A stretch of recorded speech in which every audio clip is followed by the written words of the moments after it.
Sir वो हमारे ready पे आते थे, खाते थे और बच्चियों को गलत गलत वो पिक्चर दिखाते थे। जब भी आएगा 10 दिन 15 दिन में शराब पी के आएगा, कहेगा माँ की, बहन की, बेटियों की गाली देता था वो। बच्ची को सर मोबाइल में कभी कुछ दिखाता था, बच्ची ने बोला तो बच्ची को फफेला दबेड़ के उसको धक्का दे दिया, वो गिर गई जाके ग्रिल पे। माँ गई तो माँ को भी धक्का दिया, उसके भी पेट में दर्द हो रहा, अभी कमर में चोट लगा है। हाँ, बोला क्या कहते हैं, अगर तुमने कुछ बोला तो मैं तुम्हारे घर वाले कुछ कर दूँगा, तुम्हारी रेडी उठा कर ले जाऊँ, तुम्हारी रेडी के साथ सामान पलट दूंगा, उल्टा सीधा बहुत कुछ बोल रहा था। हम बोल भी नहीं सकते, कैसे कैसे बातें बोल रहा था वो। ਪੱਤਰਕਾਰੀ ਦੀ ਆੜ ਦੇ ਵਿੱਚ ਅਗਰ ਲੋਕਾਂ ਤੋਂ ਪੈਸੇ ਵਸੂਲ ਨੇ, ਅਨਸੈਸਰੀ ਲੋਕਾਂ ਨੂੰ ਤੰਗ ਕਰਨਾ, ਇਹ ਤਾਂ ਭਾਜੀ ਗਲਤ ਆ। ਨਹੀਂ ਇਹਨਾਂ ਨੂੰ ਸਖਤ ਤੋਂ ਸਖਤ ਸਜ਼ਾ ਮਿਲਣੀ ਚਾਹੀਦੀ ਤਾਂ ਕਿ ਹੋਰ ਵੀ ਲੋਕਾਂ ਨੂੰ ਸਬਕ ਮਿਲ ਸਕੇ। ਇਹਨਾਂ ਦੇ ਮੈਡੀਕਲ ਰਿਪੋਰਟਾਂ ਜਿਹੜੇ ਐਮਐਲਆਰ ਕਟਾਈਆਂ ਉਹ ਵੀ ਲੈ ਕੇ ਜੋ ਵੀ ਜੁਰਮ ਬਣਦਾ ਹੈ ਵੈਰੀਫਾਈ ਕਰਕੇ ਕਾਰਵਾਈ ਕਰ ਰਹੇ ਹਾਂ। ਸਤਿ ਸ਼੍ਰੀ ਅਕਾਲ ਜੀ, ਤੁਸੀਂ ਦੇਖ ਰਹੇ ਹੋ ਲੁਧਿਆਣਾ ਲਾਈਵ ਤੇ ਮੈਂ ਹਾਂ ਤੁਹਾਡਾ ਨਾਲ ਸੁਸ਼ੀਲ ਮਚਾਨ।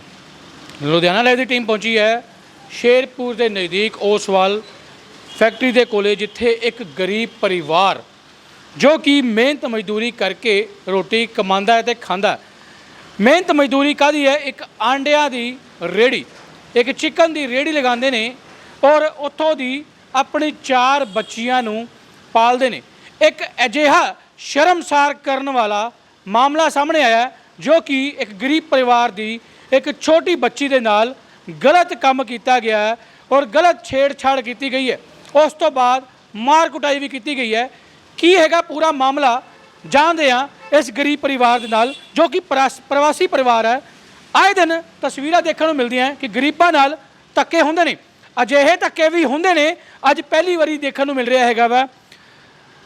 क्या है पूरा मामला, क्या हुआ था, कौन है वो इंसान जिन्होंने आपकी बच्ची के साथ छेड़छाड़ किया है? सर वो हमारे रेडी पे आते थे, खाते थे और बच्चियों को गलत गलत वो पिक्चर दिखाते थे। उसके बाद वो बच्ची मेरे को डर के मारे आई। उसके बाद मम्मी को बोली, मम्मी ने हमको बताया कि ऐसे ऐसे बात है। फिर जब हम लोगों ने उसके ऊपर बोले तो मार कुटाई हमारे साथ किया।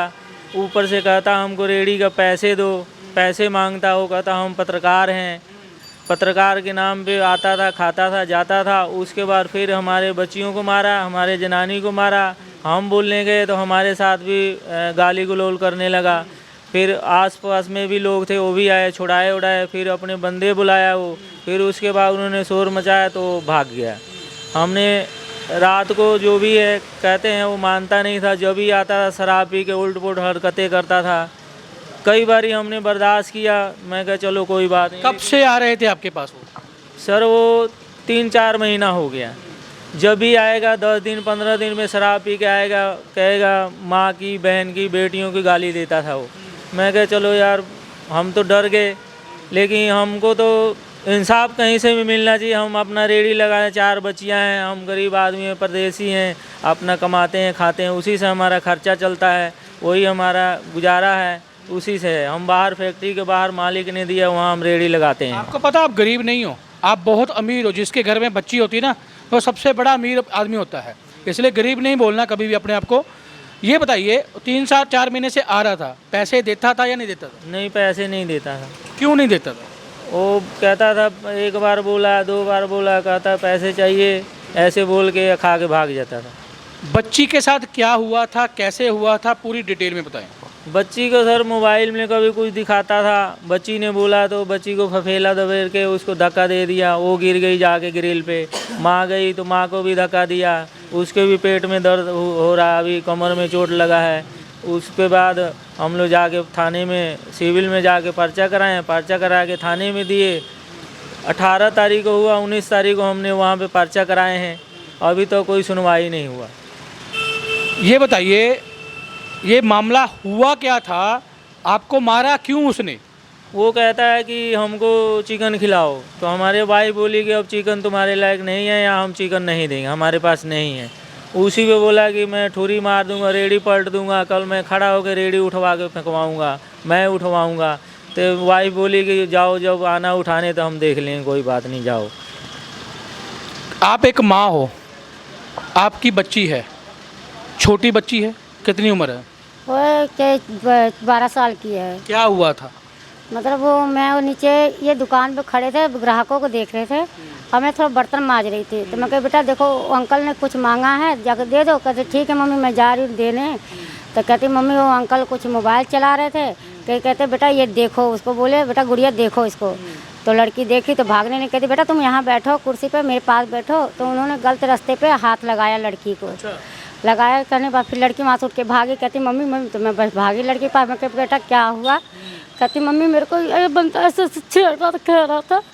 तुम कहे अच्छा क्या? तो मैं इनको बोली। तो मैं कहते क्या हुआ क्या? तो हम ग्राहकों के आगे देख के मैं कोई कितना ग्राहक चले भी गए, मेरे खा के पैसे भी नहीं दिए। लड़ाई चक्कर में फिर आगे कहता कि मेरे को कुछ खाने को दो। फिर तो कहता मुझे अगर तू कुछ बोलेगी तो तेरे को मैं ऐसे ऐसे करूँगा, तेरे घर वालों को ऐसा कर दूँगा बोलता है। अच्छा, हाँ एक तो बच्ची के साथ गलत हरकत किया, ऊपर से धमकी।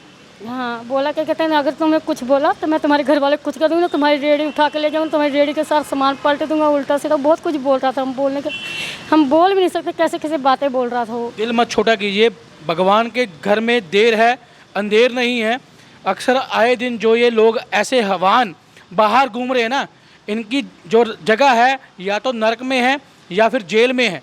इनकी जगह यहाँ पे इस धरती पे नहीं है। आपकी बच्ची के साथ कुछ गलत किया है, उसको सज़ा जरूर मिलेगी। दोस्तों अजिहे मामले ਤੁਹਾਨੂੰ ਅਕਸਰ ਦੇਖਣ ਨੂੰ ਮਿਲਦੇ ਹੋਣਗੇ, ਮਗਰ ਇਹ ਜਿਹੜਾ ਅੱਜ ਮਾਮਲਾ ਤੁਹਾਡੇ ਸਾਹਮਣੇ ਆਇਆ ਇੱਕ ਗਰੀਬ ਪਰਿਵਾਰ ਦਾ, ਜਿੱਥੇ ਇੱਕ ਇਨਸਾਨ ਹੈਵਾਨ ਦੇ ਰੂਪ ਦੇ ਵਿੱਚ ਆਂਦਾ ਵਾ, ਇਹਨਾਂ ਕੋਲੋਂ ਫ੍ਰੀ ਦੇ ਵਿੱਚ ਖਾਂਦਾ ਵਾ, ਔਰ ਉੱਥੇ ਹੀ ਆਂਦੇ ਆਂਦੇ 3 ਤੋਂ 4 ਮਹੀਨਿਆਂ ਦੇ ਵਿੱਚ ਇਹਨਾਂ ਦੀ ਛੋਟੀ ਬੱਚੀਆਂ ਦੇ ਉੱਤੇ ਗੰਦੀ ਅੱਖ ਰੱਖਣੀ ਸ਼ੁਰੂ ਕਰ ਦਿੰਦਾ ਔਰ ਜਿਸ ਦੀ ਮਨਸ਼ਾ ਹੁੰਦੀ ਹੈ ਉਹਨਾਂ ਨਾਲ ਕੁਝ ਗਲਤ ਹਰਕਤ ਕਰਨਾ। ਸ਼ਰਾਬ ਦੇ ਨਸ਼ੇ ਦੇ ਵਿੱਚ ਧੁੱਤ ਉਹਨੂੰ ਇਹਨਾਂ ਨਹੀਂ ਪਤਾ ਲੱਗਿਆ ਵੀ ਇਹ ਇੱਕ ਬੱਚੀ ਜੋ ਕਿ ਬਾਹਲੀ ਛੋਟੀ ਉਮਰ ਦੀ ਬੱਚੀ ਹੈ, ਮਹਿਜ 12 ਸਾਲ ਦੀ ਉਹਦੀ ਉਮਰ ਹੈ, ਔਰ ਉਸ ਸ਼ਰਾਬ ਦੇ ਨਸ਼ੇ ਦੇ ਵਿੱਚ ਅਜਿਹੀ ਗਲਤੀ ਕਰ ਬੈਠਾ ਕਿ ਉਹਨੂੰ ਗਲਤ ਪਿਕਚਰਾਂ ਵੀਡੀਓ ਦਿਖਾ ਰਿਹਾ ਸੀਗਾ, ਜਿਹਦੇ ਨਾਲ ਉਹਨੇ ਗਲਤ ਜਗ੍ਹਾ ਦੇ ਉੱਤੇ ਹੱਥ ਵੀ ਲਗਾਇਆ। ਔਰ ਜਦੋਂ ਇਹਨਾਂ ਵੱਲੋਂ ਰੋਕਿਆ ਗਿਆ ਔਰ ਇਹਨਾਂ ਨੂੰ ਮਾਰ ਕੁਟਾਈ ਕੀਤੀ ਗਈ, ਮਾਰ ਕੁਟਾਈ ਕਰਨ ਤੋਂ ਬਾਅਦ ਇਹਨਾਂ ਨੂੰ ਧਮਕੀਆਂ ਦਿੱਤੀਆਂ ਗਈਆਂ। ਤੁਸੀਂ ਅੱਜ ਇਹਨਾਂ ਦੀ ਸਪੋਰਟ 'ਚ ਖੜੇ ਹੋ, ਮੌਕੇ ਦੇ ਉੱਤੇ ਤੁਸੀਂ ਮੌਜੂਦ ਸੀਗੇ ਜਾਂ ਕੀ ਹੋਇਆ ਸੀਗਾ? ਨਹੀਂ ਸਰ, ਕਾਫੀ ਦੇਰ ਤੋਂ ਇਹ ਹੁੰਦਾ ਸੀ, ਇਹਨਾਂ ਨੇ ਦੱਸਿਆ ਮੈਨੂੰ। ਇਹ ਅਕਸਰ ਆਉਂਦਾ ਸੀਗਾ, ਇਹ ਖਾ ਪੀ ਕੇ ਜਾਂਦਾ ਸੀ, ਪੈਸੇ ਨਹੀਂ ਦਿੰਦਾ ਸੀਗਾ। ਪਰ ਮੈਂ ਕਿਹਾ ਚਲੋ ਕੋਈ ਗੱਲ ਨਹੀਂ, ਕੋਈ ਹੋਊਗਾ, ਕੋਈ ਬੰਦਾ ਆਪਣੇ ਆਪ 'ਚ ਇਹ ਸਮਝਦਾ ਸੀਗਾ ਵੀ ਪਤਾ ਨਹੀਂ ਵੀ ਮੈਂ ਬਹੁਤ ਵੱਡੀ ਤੋਪ ਹਾਂ, ਵੀ ਮੈਂ ਕਦੀ ਕਾਰਪੋਰੇਸ਼ਨ ਦੀ ਧਮਕੀ ਦਿੰਦਾ ਸੀ ਵੀ ਮੈਂ ਤੇਰੀ ਰੇਹੜੀ ਚੁਕਵਾ ਦੂੰਗਾ। ਦੂਜਾ ਕਹਿੰਦਾ ਸੀਗਾ ਵੀ ਇਹਨਾਂ ਦੀ ਅਕਸਰ ਵੀ ਉਹ ਅੱਗੇ ਵੀ ਉਹ ਇੱਦਾਂ ਹੀ ਦੇਖਦਾ ਸੀਗਾ, ਅਕਸਰ ਵੀ ਉਹ ਇੱਦਾਂ ਹੀ ਦੇਖਦਾ ਸੀਗਾ। ਉਹਦੀ ਨਿਗਾਹ ਬਹੁਤ ਹੀ ਜ਼ਿਆਦਾ ਗੰਦੀ ਆ। ਅਤੇ ਮੈਂ ਤਾਂ ਇਹ ਚਾਹੁੰਦਾ ਵੀ ਇਹ ਜਿਹੜਾ ਪਰਿਵਾਰ ਆ, 4 ਕੁੜੀਆਂ ਅਤੇ ਇੱਕ ਇਹਨਾਂ ਦਾ ਬੇਟਾ ਵਾ, ਬਾਹਰੋਂ ਪ੍ਰਵਾਸੀ ਆ, ਗੁਜ਼ਰ ਬਸਰ ਕਰਨ ਲਈ ਆਪਣੀ ਰੇਹੜੀ ਚਲਾਉਂਦੇ ਆ, ਅਤੇ ਇੰਨੀ ਸ਼ਰਾਬ ਦੇ ਨਸ਼ੇ ਦੇ ਵਿੱਚ ਕੀ ਗੱਲ ਉਹਦੀ ਇੰਨੀ ਕੁ ਔਕਾਤ ਨਹੀਂ ਹੈਗੀ ਜੇ ਕਹਿੰਦਾ ਵੀ 10 ਰੁਪਏ ਦੀ ਵੀ ਆਪਣੀ ਕੋਈ ਚੀਜ਼ ਲੈ ਕੇ ਖਾ ਲਵੇ। ਕਿ ਇਹ ਰੇਹੜੀਆਂ 'ਤੇ ਜ਼ਿਆਦਾਤਰ ਆਂਡੇ 10-15 ਰੁਪਏ ਦੀ 20 ਰੁਪਏ ਦੀ ਆਈਟਮ ਹੁੰਦੀ ਆ, ਉਹਦੇ ਲਈ ਵੀ ਇਹਦੇ ਕੋਲ ਪੈਸੇ ਨਹੀਂ ਹੈਗੇ। ਅਤੇ ਉੱਤੋਂ ਧਾਂਦਲੇਬਾਜ਼ੀ ਬਦਸਲੂਕੀ ਕੀਤੀ ਇਹਨਾਂ ਨੇ। ਮੈਨੂੰ ਦੱਸਿਆ ਵੀ ਮੈਨੂੰ ਵੀ ਇਹਨਾਂ ਨੇ ਹੱਥ ਪਾਇਆ ਵਾ, ਅਤੇ ਕਾਫੀ ਉੱਥੇ ਇਕੱਠ ਜਿਹਾ ਹੋ ਗਿਆ, ਮਹੱਲੇ ਵਾਲੇ ਵੀ ਆ ਗਏ, ਉਹਨਾਂ ਨੇ ਛੁੜਿਆ ਅਤੇ ਇਹ ਦੌੜ ਗਿਆ ਜੀ। ਉਸ ਤੋਂ ਬਾਅਦ ਤੁਸੀਂ ਇਹਨਾਂ ਨੂੰ ਬੇਟੀਆਂ ਨੂੰ ਇਹਨਾਂ ਨੂੰ ਪੁੱਛ ਲਓ ਜੀ ਕਿਸ ਤਰ੍ਹਾਂ ਦੀ ਇਹਨਾਂ ਨੇ ਹਰਕਤ ਕੀਤੀ ਹੈ। ਤੁਹਾਡਾ ਨਾਮ ਕੀ ਹੈ? ਮੇਰਾ ਨਾਮ ਰਵਿੰਦਰ ਆ ਜੀ। ਰਵਿੰਦਰ ਜੀ, ਗੱਲ ਮਕਸਦ ਇਹ ਨਹੀਂ ਹੈ ਵੀ ਇਹ ਗਰੀਬ ਹੈ, ਪ੍ਰਵਾਸੀ ਹੈ। ਮਤਲਬ ਇਹ ਹੈ ਕਿ ਹੈਗਾ ਤਾਂ ਇਨਸਾਨ ਹੀ ਹੈ ਨਾ। ਬੇਟੀ ਚਾਹੇ ਕਿਸੇ ਦੀ ਵੀ ਹੈ, ਬੇਟੀ ਤਾਂ ਬੇਟੀ ਹੈ, ਉਹਦੀ ਇੱਜ਼ਤ ਹੈ, ਉਹਦੀ ਆਬਰੂ ਹੈ। ਜਦੋਂ ਉਹਦੀ ਆਬਰੂ ਦੇ ਉੱਤੇ ਹੱਥ ਪੈਂਦਾ ਤੇ ਕੋਈ ਵੀ ਮਾਂ ਪਿਓ ਬਰਦਾਸ਼ਤ ਨਹੀਂ ਕਰਦਾ, ਕੋਈ ਵੀ ਮਾਂ ਪਿਓ ਕੀ ਆਪਣੀ ਇਨਸਾਨੀਅਤ ਵੀ ਬਰਦਾਸ਼ਤ ਨਹੀਂ ਕਰਦੀ। ਔਰ ਇਹ ਇਨਸਾਨੀਅਤ ਨੂੰ ਸ਼ਰਮਸਾਰ ਕਰਨ ਵਾਲਾ ਇੱਕ ਜਿਹੜਾ ਕਾਰਨਾਮਾ ਉਹਨੇ ਕੀਤਾ ਹੈ, ਉਹਦੀ ਸਜ਼ਾ ਉਹਨੂੰ ਜ਼ਰੂਰ ਮਿਲਣੀ ਚਾਹੀਦੀ ਹੈ। ਪ੍ਰਸ਼ਾਸਨ ਤੋਂ ਕੀ ਮੰਗ ਕਰਦੇ ਹੋ ਔਰ ਇਹਨਾਂ ਦੀ ਜਿਹੜੀ ਕੰਪਲੇਂਟ ਹੈ ਕਿੱਥੇ ਨੋਟ ਕਰਾਈ ਹੈ ਤੇ ਹੁਣ ਤੱਕ ਕੀ ਕਾਰਵਾਈ ਕੀਤੀ ਗਈ ਹੈ? ਮੈਂ ਤਾਂ ਇਹੀ ਕਹਿਣਾ ਚਾਹੂੰਗਾ ਜੀ, ਜਿਹੜੇ ਇਸ ਤਰ੍ਹਾਂ ਦੇ ਲੋਕ ਗੰਦੀ ਹਰਕਤ ਕਰਦੇ ਆ, ਨਸ਼ੇ ਦੇ ਵੀ ਨਹੀਂ ਕਰਨਾ, ਵੀ ਨਸ਼ੇ ਦੀ ਹਾਲਾਤ 'ਚ ਉਹਨਾਂ ਨੂੰ ਆਪਣੇ ਆਪ ਨਹੀਂ ਪਤਾ ਹੁੰਦਾ, ਵੀ ਆਪਣੇ ਆਪ ਨੂੰ ਪੱਤਰਕਾਰ ਕਹਾਉਂਦੇ ਆ, ਉਹ ਇਸ ਚੀਜ਼ ਦੇ ਲਾਇਕ ਨਹੀਂ ਹੈਗੇ। ਪਹਿਲੀ ਗੱਲ ਤਾਂ ਸਾਫ਼ ਸੁਥਰੀ ਇੱਕ ਤਾਂ ਇਹ ਪੇਸ਼ਾ ਵਾ, ਪੱਤਰਕਾਰੀ ਦਾ ਪੇਸ਼ਾ ਸਾਫ਼ ਸੁਥਰਾ ਪੇਸ਼ਾ ਵਾ, ਇੱਕ ਕਲਮ ਦੀ ਤਾਕਤ ਆ। ਜੇ ਉਹੀ ਨਹੀਂ ਪਛਾਣਦੇ ਤੇ ਉਹਦੀ ਆੜ ਦੇ ਵਿੱਚ ਆ ਕੇ, ਪੱਤਰਕਾਰੀ ਦੀ ਆੜ ਦੇ ਵਿੱਚ ਅਗਰ ਲੋਕਾਂ ਤੋਂ ਪੈਸੇ ਵਸੂਲਨੇ, ਅਨਨੈਸੈਸਰੀ ਲੋਕਾਂ ਨੂੰ ਤੰਗ ਕਰਨਾ, ਇਹ ਤਾਂ ਭਾਜੀ ਗਲਤ ਆ ਨਾ ਜੀ। ਇਹੀ ਮੈਂ ਕਹਿਣਾ ਚਾਹੂੰਗਾ ਵੀ ਇਹਨਾਂ ਨੂੰ ਸਖਤ ਤੋਂ ਸਖਤ ਸਜ਼ਾ ਦਿੱਤੀ ਜਾਵੇ ਤੇ ਇਹਦੀ ਜੋ ਵੀ ਆ ਪੱਤਰਕਾਰੀ ਜੋ ਵੀ ਇਹਦੀ ਬਣਦੀ ਸਜ਼ਾ ਵਾ ਇਹ ਦੇਵੇ ਕਾਨੂੰਨ ਜੀ ਇਹਨੂੰ। आपने कंप्लेंट कब लिखवाई थी? मैंने 18 तारीख को 28 तारीख को करवाई है, 19 तारीख 19 तारीख को सर। 19 तारीख को करवाई थी हाँ जी, और आज 24 तारीख हो गया। हाँ जी। 24 तारीख तो क्या कहते हैं पुलिस वाले, कुछ कार्रवाई किए? कोई कार्रवाई नहीं हुआ सर। आज फ़ोन आया था कि सुबह 11 बजे आपको थाने में आना है। मैं कहा सर मैं सुबह 11 बजे थाने में आ जाऊँगा, इतने उन्होंने बोले हैं। मैं कहा ठीक है सर आ जाऊँगा। हमको तो इंसाफ चाहिए सर। ਸਭ ਤੋਂ ਪਹਿਲਾਂ ਇਸ ਹਲਕੇ ਦੇ ਜੋ ਵਿਧਾਇਕ ਨੇ ਬੀਬੀ ਰਜਿੰਦਰ ਪਾਲ ਕੌਰ ਛੀਨਾ, ਜੋ ਕਿ ਆਪ ਵੀ ਇੱਕ ਮਹਿਲਾ ਨੇ, ਔਰ ਉਹਨਾਂ ਦੇ ਹਲਕੇ ਦੇ ਵਿੱਚ ਅਜਿਹਾ ਕੋਈ ਕੰਮ, ਕੋਈ ਕਾਰਨਾਮਾ ਹੋਇਆ, ਉਹਨਾਂ ਨਾਲ ਵੀ ਗੱਲ ਕਰਦੇ ਹਾਂ। ਵੂਮਨ ਸੇਫਟੀ ਦੀ ਗੱਲ ਕਰਦੇ ਨੇ ਔਰ ਵੂਮਨ ਸੁਰੱਖਿਆ ਦੀ ਗੱਲ ਕਰਦੇ ਨੇ ਵੀ ਅਜਿਹੇ ਜਿਹੜੇ ਮਾਮਲੇ ਛੋਟੀ ਛੋਟੀ ਬੱਚੀਆਂ ਦੇ ਨਾਲ ਹੋ ਰਹੇ ਨੇ, ਉਹਨਾਂ ਦੀ ਕੀ ਸੋਚ ਹੈ ਔਰ ਕੀ ਚਾਹੁੰਦੇ ਨੇ ਆਪਣੇ ਹਲਕੇ ਨੂੰ ਲੈ ਕੇ, ਕੀ ਸੋਚਦੇ ਨੇ ਹਲਕੇ ਬਾਰੇ। ਉਹਨਾਂ ਨਾਲ ਗੱਲ ਕਰਦੇ ਕੀ ਕਹਿੰਦੇ ਨੇ। ਸੁਸ਼ੀਲ ਮਚਾਨ ਗੱਲ ਕਰ ਰਿਹਾ ਮੈਮ ਜੀ, ਲੁਧਿਆਣਾ ਲਾਈਵ ਤੋਂ ਸੀਨੀਅਰ ਪੱਤਰਕਾਰ। ਹਾਂਜੀ ਬੋਲੋ ਜੀ।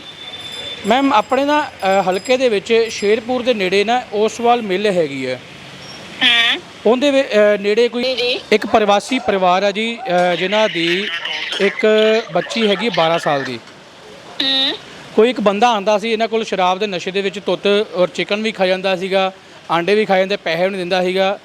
ਪਿਛਲੇ ਹਫਤੇ ਇਹਨਾਂ ਕੋਲ ਬੰਦਾ ਆਇਆ ਔਰ ਸ਼ਰਾਬ ਦੇ ਨਸ਼ੇ 'ਚ ਧੁੱਤ ਉਹਨੇ ਬੱਚੀ ਨੂੰ ਗਲਤ ਜਗ੍ਹਾ ਹੱਥ ਲਗਾਇਆ, ਉਹਨੂੰ ਗਲਤ ਵੀਡੀਓਜ਼ ਵਗੈਰਾ ਦਿਖਾਈਆਂ, ਔਰ ਉਸ ਤੋਂ ਬਾਅਦ ਜਦੋਂ ਉਹਦੀ ਬੱਚੀ ਨੇ ਆਪਣੀ ਮਾਂ ਨੂੰ ਦੱਸਿਆ ਤੇ ਮਾਂ ਨੇ ਤੇ ਪਿਓ ਨੇ ਉਹਨੂੰ ਰੋਕਣ ਦੀ ਕੋਸ਼ਿਸ਼ ਕੀਤੀ ਜਾਂ ਸਮਝਾਉਣ ਦੀ ਕੋਸ਼ਿਸ਼ ਕੀਤੀ, ਉਹਨਾਂ ਨੂੰ ਕੁੱਟਿਆ ਉਹਨਾਂ ਨੇ।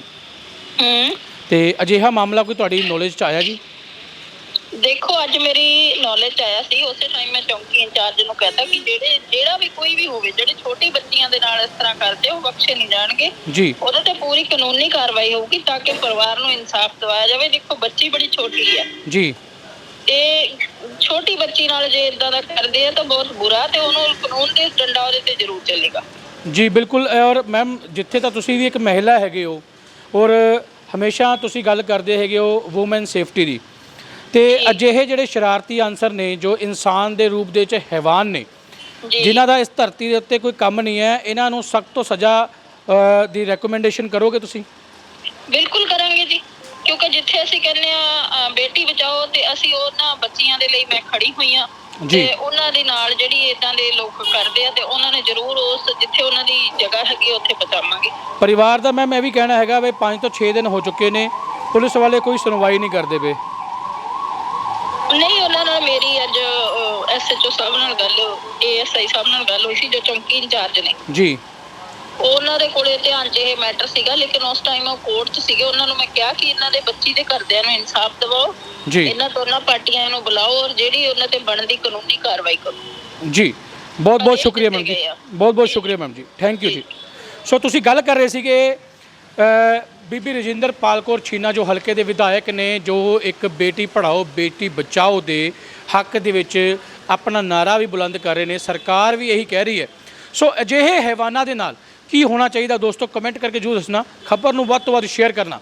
ਗੱਲ ਕਰਦੇ ਹਾਂ ਜਿਹੜੇ ਚੌਂਕੀ ਇੰਚਾਰਜ ਨੇ ਉਹਨਾਂ ਦੀ, ਔਰ ਕੀ ਕਹਿਣਾ ਉਹਨਾਂ ਦਾ ਇਸ ਮਾਮਲੇ ਦੇ ਵਿੱਚ, ਹੁਣ ਤੱਕ ਕੀ ਕਾਰਵਾਈ ਕੀਤੀ ਹੈ, ਉਹਨਾਂ ਨਾਲ ਗੱਲ ਕਰਦੇ ਹਾਂ ਔਰ ਕੀ ਕਹਿਣਾ ਦੇਖਦੇ ਹਾਂ। ਇਹਦੇ ਕੰਪਲੇਂਟੈਂਟ ਨੂੰ ਸੁੰਦਰੀ ਨੂੰ ਬੁਲਾਇਆ, ਛੋਟੇ ਲਾਲ ਦੀ ਵਾਈਫ ਨੂੰ, ਉਹ ਤੋਂ ਲੇਡੀ ਕਾਂਸਟੇਬਲ ਦੀ ਹਾਜ਼ਰੀ 'ਚ ਪੁੱਛਗਿੱਛ ਕਰ ਰਹੇ ਆ, ਤੇ ਮਨੀਸ਼ ਤਾਇਲ ਨੂੰ ਵੀ ਕਾਲ ਕੀਤੀ ਆ ਵੀ ਤੁਸੀਂ ਪਹੁੰਚੋ ਚੌਂਕੀ ਆ ਗਏ। ਜੋ ਐਲੀਗੇਸ਼ਨ ਹੈ ਸੁੰਦਰੀ ਦੇ ਮਨੀਸ਼ ਦੇ ਉੱਪਰ, ਉਹ ਵੈਰੀਫਾਈ ਕਰਕੇ ਜੋ ਬਣਦੀ ਕਾਰਵਾਈ ਕਾਨੂੰਨੀ ਕੀਤੀ ਜਾ ਰਹੀ ਹੈ। ਅੱਛਾ, ਇੱਕ ਇਹ ਵੀ ਦੱਸੋ ਜੀ ਕਿ ਇਦਾਂ ਦੇ ਬੰਦੇ ਜਿਹੜੇ ਸ਼ਰਾਬ ਦੇ ਨਸ਼ੇ 'ਚ ਧੁੱਤ ਹੋ ਕੇ, ਇਹਨਾਂ ਨੇ ਕੁੱਟਮਾਰ ਵੀ ਇਹਨਾਂ ਦੀ ਕੀਤੀ ਜਦੋਂ ਉਹਨਾਂ ਨੇ ਵਿਰੋਧ ਕੀਤਾ ਕਿ ਸਾਡੀ ਬੱਚੀ ਦੇ ਤੂੰ ਇਦਾਂ ਕਿਉਂ ਕਰਦਾ, ਇਹੋ ਜਿਹੇ ਬੰਦਿਆਂ ਦੀ ਕੀ ਸਜ਼ਾ ਹੋਣੀ ਚਾਹੀਦੀ? ਇੱਦਾਂ ਨੂੰ ਸਖਤ ਤੋਂ ਸਖਤ ਸਜ਼ਾ ਮਿਲਣੀ ਚਾਹੀਦੀ ਤਾਂ ਕਿ ਹੋਰ ਵੀ ਲੋਕਾਂ ਨੂੰ ਸਬਕ ਮਿਲ ਸਕੇ। ਇਹਨਾਂ ਦੇ ਮੈਡੀਕਲ ਰਿਪੋਰਟਾਂ ਜਿਹੜੇ MLR ਕਟਾਈਆਂ ਉਹ ਵੀ ਲੈ ਕੇ ਜੋ ਵੀ ਜੁਰਮ ਬਣਦਾ ਹੈ ਵੈਰੀਫਾਈ ਕਰਕੇ ਕਾਰਵਾਈ ਕਰ ਰਹੇ ਹਾਂ। ਜਿਵੇਂ ਕਿ ਪੀੜਤ ਮਹਿਲਾ ਇਹ ਕਹਿ ਰਹੀ ਹੈਗੀ ਹੈ ਵੀ ਛੋਟੀ ਬੱਚੀ ਹੈ 12 ਸਾਲ ਦੀ, ਵੀ ਉਹਨੂੰ ਕਿਤੇ ਪ੍ਰਾਈਵੇਟ ਪਾਰਟ ਤੇ ਹੱਥ ਲਗਾਇਆ ਵਾ, ਗਲਤ ਮੂਵੀਆਂ ਦਿਖਾ ਰਿਹਾ ਸੀ, ਜਿਹਦੇ ਕਰਕੇ ਇਹ ਵਿਵਾਦ ਵਧਿਆ ਹੈਗਾ ਵਾ, ਉਹਦੇ ਵਾਸਤੇ ਕਿਹੜੀ ਧਾਰਾ ਬਣਦੀ ਹੈ ਜੀ? ਉਹ ਤੇ ਦੇਖੋ, ਇਹ ਲੇਡੀ ਸਬ ਇੰਸਪੈਕਟਰ ਦੀ ਹਾਜ਼ਰੀ 'ਚ ਐਫਆਈਆਰ ਦਰਜ ਹੋਊਗੀ। ਜੋ ਵੀ 354 ਛੇੜਛਾੜ ਜਾਂ ਪੌਕਸੋ ਜੋ ਵੀ ਧਾਰਾ ਬਣਦੀ ਹੋਈ ਸਰਕਾਰੀ ਵਕੀਲ ਤੋਂ ਪਤਾ ਕਰਕੇ ਉਹ ਲਾ ਦਿੱਤੀ ਜਾਊਗੀ, ਜੋ ਵੀ ਸੈਕਸ਼ਨ ਬਣਦੇ ਹੋਏ ਬਿਆਨ ਦੇ ਮੁਤਾਬਕ। ਐਕਚੁਅਲੀ ਤਰਲੋਚਨ ਜੀ, ਮੈਂ ਤਾਂ ਕੱਲ ਦਾ ਛੋਟੇ ਲਾਲ ਨੂੰ ਫੋਨ ਕਰੀ ਜਾਂਦਾ। ਮੈਨੂੰ ਜਦੋਂ ਕੱਲ ਦੀ ਮੇਰੇ ਨੋਟਿਸ 'ਚ ਪੱਤਰਕਾਰ ਭਾਈ ਸਾਹਿਬ ਨੇ ਗੱਲ ਲਿਆਂਦੀ ਆ, ਤਾਂ ਛੋਟੇ ਲਾਲ ਜੀ ਕਿਤੇ ਮਸ਼ਰੂਫ ਸੀ 26 ਜਨਵਰੀ ਦੇ ਦਿਹਾੜੀ ਦੂੜੀ ਕਿਤੇ ਗਿਆ ਹੋਣਾ, ਤੇ ਮੈਂ ਤਾਂ ਬੁਲਾ ਰਿਹਾ। ਅੱਜ ਵੀ ਮੇਰੇ ਕੋਲ ਹੁਣ ਆਏ ਆ, ਤਾਂ ਮੈਂ ਵੈਰੀਫਾਈ ਕਰਕੇ ਕਾਰਵਾਈ ਕਰ ਰਿਹਾ ਜਿਹੜੀ ਬਣਦੀ ਆ। ਤੁਹਾਡੇ ਐਸਐਚਓ ਸਾਹਿਬ ਨੂੰ ਪਤਾ ਜੀ ਇਸ ਮਾਮਲੇ ਬਾਰੇ? ਐਸਐਚਓ ਸਾਹਿਬ ਦੇ ਮੈਂ ਧਿਆਨ 'ਚ ਹੁਣ ਲਿਆਂਦਾ। ਹਾਂਜੀ, ਮੈਂ ਫੋਨ ਕੀਤਾ ਸੀ। ਹਾਂਜੀ, ਨਹੀਂ ਮੈਂ ਹੁਣ ਉਹਨਾਂ ਦੇ ਧਿਆਨ 'ਚ ਲਿਆਂਦਾ। ਜਦੋਂ ਮੇਰੇ ਧਿਆਨ 'ਚ ਆਇਆ, ਪਹਿਲਾਂ ਮੈਂ ਵੈਰੀਫਾਈ ਕਰਕੇ ਸਾਰੀ ਫਿਰ ਅਫਸਰਾਂ ਨੂੰ ਗੱਲ ਦੱਸਣੀ ਹੁੰਦੀ ਆ। ਹੁਣ ਮੇਰੇ ਧਿਆਨ 'ਚ ਲਿਆਂਦਾ ਵੀ ਸਾਰਾ ਐਲੀਗੇਸ਼ਨ ਨੇ, ਮੈਂ ਵੈਰੀਫਾਈ ਕਰ ਰਿਹਾ। ਉਹ ਵੀ ਅਸੀਂ ਸਰਕਾਰੀ ਵਕੀਲ, ਹਾਂ ਬਿਲਕੁਲ ਸਰਕਾਰੀ ਵਕੀਲ ਤੋਂ ਜੋ ਕੋਈ ਹਫ਼ਤਾ ਵਸੂਲੀ ਮੰਗਦਾ, ਜੋ ਵੀ ਸੈਕਸ਼ਨ ਬਣਦੀਆਂ ਹੋਈਆਂ ਸਾਰੀਆਂ ਵੱਧ ਤੋਂ ਵੱਧ ਲਾ ਕੇ ਸਬਕ ਸਿਖਾਇਆ ਜਾਊਗਾ ਚੰਗੀ ਤਰ੍ਹਾਂ ਨੂੰ। ਅੱਜ ਪਹਿਲਾਂ ਤਾਂ ਮੈਂ ਦੱਸਣਾ ਚਾਹੁੰਦਾ ਕਿ ਮੈਂ ਹਰੀਸ਼ ਕੁਮਾਰ ਗੋਨਾ, ਬਲਾਕ ਪ੍ਰੈਜ਼ੀਡੈਂਟ ਹਲਕਾ ਸਾਊਥ ਕਾਂਗਰਸ ਪਾਰਟੀ। ਜਿਵੇਂ ਕਿ ਤੁਹਾਨੂੰ ਪਤਾ ਹੋਣਾ, ਪਿਛਲੇ ਦਿਨੀ ਕੋਈ ਇੱਕ ਜਾਲੀ ਪੱਤਰਕਾਰ ਜਿਹਦਾ ਕੋਈ ਹੈ ਹੀ ਨਹੀਂ, ਮਤਲਬ ਪਤਾ ਨਹੀਂ ਕਿਹੜੇ ਨਾਂ ਤੇ ਠੱਗੀਆਂ ਕਰਦਾ, ਉਹ ਠੱਗੀਆਂ ਦੀ ਉਹਨੇ ਆਪਣੀ ਦੁਕਾਨ ਚਲਾਈ ਹੋਈ ਆ। ਇੱਕ ਸਾਡੇ ਕੇ ਬੜੇ ਗਰੀਬ ਛੋਟੇ ਲਾਲ ਜੀ ਨੇ, ਉਹਨਾਂ ਦੀ ਰੇਹੜੀ ਤੇ ਆ ਕੇ ਉਹਨੇ ਉਹਨਾਂ ਨਾਲ, ਉਹ ਜਿਹੜੇ ਫੈਮਿਲੀ ਮੈਂਬਰ ਸੀ, ਉਹਨਾਂ ਨਾਲ ਬੜੀ ਬਦਤਮੀਜ਼ੀ ਨਾਲ, ਮੈਂ ਦੱਸ ਨਹੀਂ ਸਕਦਾ ਤੁਹਾਨੂੰ ਇਸ ਆਪਣੇ ਚੈਨਲ ਦੇ ਥਰੂ ਕਿ ਉਹਨੇ ਕੀ ਹਰਕਤਾਂ ਕੀਤੀਆਂ ਨੇ।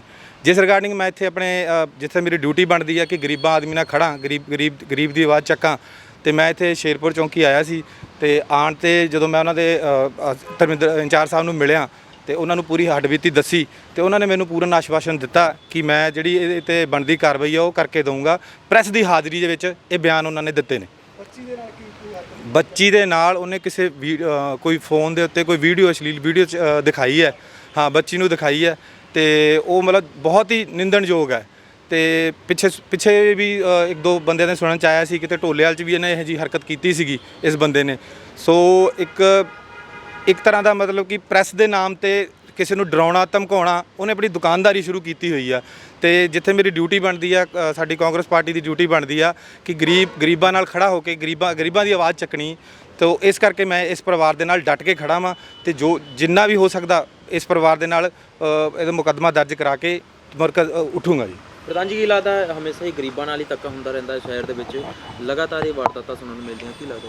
ਹਾਂਜੀ, ਮੈਂ ਫਿਰ ਉਹੀ ਦੁਹਰਾਉਣਾ ਚਾਹੁੰਦਾ ਕਿ ਜਦੋਂ ਕੋਈ ਬੰਦਾ ਛੋਟਾ ਜਿਹਾ ਕੋਈ ਪੱਤਰਕਾਰ ਕਿਸੇ ਨਾਲ ਕਲੱਬ ਜੁਆਇਨ ਕਰਕੇ, ਕੋਈ ਜਾਲੀ ਕਲੱਬ ਜੁਆਇਨ ਕਰ ਲੈਂਦਾ, ਉਹ ਆਪਣੀ ਧੌਂਸ ਦਿਖਾਉਂਦਾ, ਉਹ ਧੌਂਸ ਦੇ ਰਿਗਾਰਡਿੰਗ ਆ ਕੇ ਉਹ ਇੱਥੇ ਤੇ ਗਰੀਬ ਬੰਦਿਆਂ ਨਾਲ ਧੱਕਾ ਕਰਦਾ। 3000 ਦੀ ਰੇਹੜੀ ਦੇ ਪੈਸੇ ਦੇ ਦਿਓ ਜੀ, ਜਾਂ ਕੋਈ ਸ਼ਰਾਬ ਪਿਲਾ ਦਿਓ ਜੀ, ਇਹੋ ਜਿਹੀਆਂ ਹਰਕਤਾਂ, ਟੁੱਚੀਆਂ ਹਰਕਤਾਂ ਕਰਦਾ। ਮੈਂ ਤਾਂ ਸੀਪੀ ਸਾਹਿਬ ਨੂੰ ਇਹ ਵੀ ਕਹਿਣਾ ਚਾਹੂੰਗਾ ਕਿ ਇਹਦੇ ਖਿਲਾਫ ਇਨਕੁਆਇਰੀ ਕੀਤੀ ਜਾਵੇ ਵੀ ਕਿਹੜੇ ਕਲੱਬ ਦੇ ਖਿਲਾਫ ਤੇ ਕਿਹੜੇ ਆਧਾਰ ਤੇ ਇਹ ਕਹਿੰਦਾ ਵਾ ਕਿ ਮੈਂ ਪੱਤਰਕਾਰ ਹਾਂ।